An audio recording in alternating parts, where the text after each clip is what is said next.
Nursing Study Cycle. This is Vijay Sandra, and I am coming back with a new topic, that is ulna. Previous class we are discussing the site determination of the ulna, and today we are discussing the entire structure of the ulna. So let's discuss. Ulna has three ends like upper end, lower end, and also the intervening shaft. So you see the upper end, it consists of a olecranian process, trochlear notch, coronoid process, ulnar tuberosity, and also the radial notch of the ulna. So you will see this is a diagrammatical representation we are seeing. Olecranian process means this is a olecranian process, and you will see trochlear notch. This is a trochlear notch, and coronoid process. This is a coronoid process, and ulnar tuberosity. This is a ulnar tuberosity, and radial notch of the ulna. This is a radial notch of the ulna.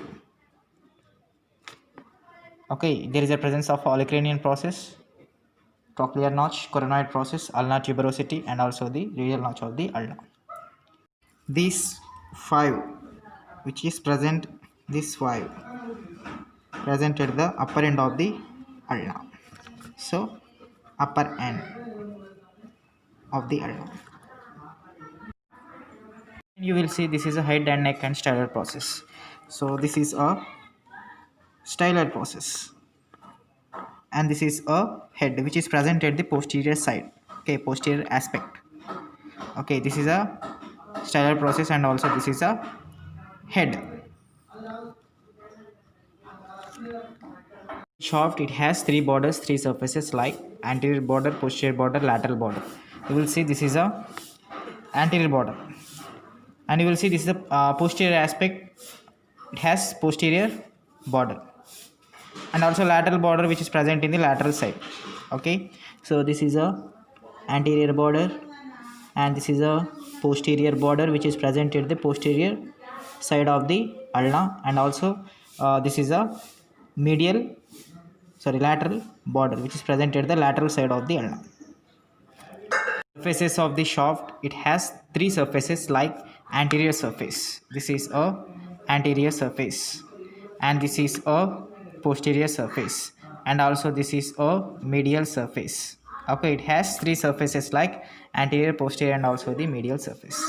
So upper end, you will see olecranian process. Actually, it's a bony elevated part, so present in the posterior to the trochlear notch.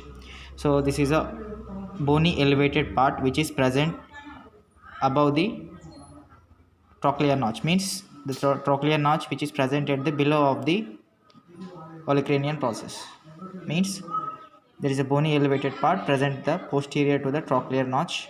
So one muscle inserted into a olecranian process, that muscle we are called as triceps incision. So trochlear notch which articulates with the trochlea of the humerus and to form a joint, and that joint we are called as humero-ulnar joint.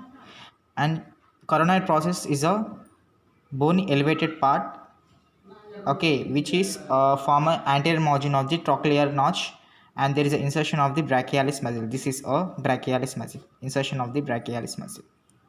Ulnar tuberosity, also there is an insertion of the brachialis.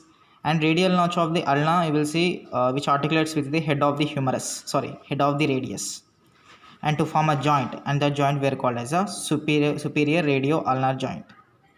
So radial notch of the ulna, this is a radial notch of the ulna which articulates with the head of the radius. This is a radius, and to form a joint, that joint we are called as superior radio-ulnar joint.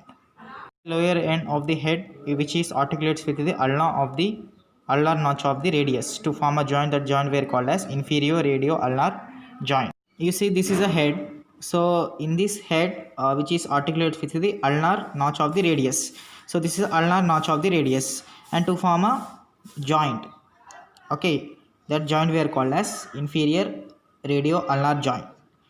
So superior radio-ulnar joint which is present at the upper side means superior side, inferior radio-ulnar joint which is present in the inferior side. Neck is a constricted part which is present in between the lower end of the shaft and also the head. This is a which is present in between the lower end of the shaft. This is a lower end of the shaft, and also head there is a presence of a neck. This Tyler process, there is an attachment of the ulnar collateral ligament. So we will see this is a diagrammatical representation. This is the arm, reddish appearance, color like ulnar collateral ligament. Okay, this is the lower end. And shaft, it has borders, reborders, and three surfaces. So this is the entire uh, structure of the ulna. So thank you for watching video, and please subscribe to Ben Nursing Study Cycle channel, and thank you all.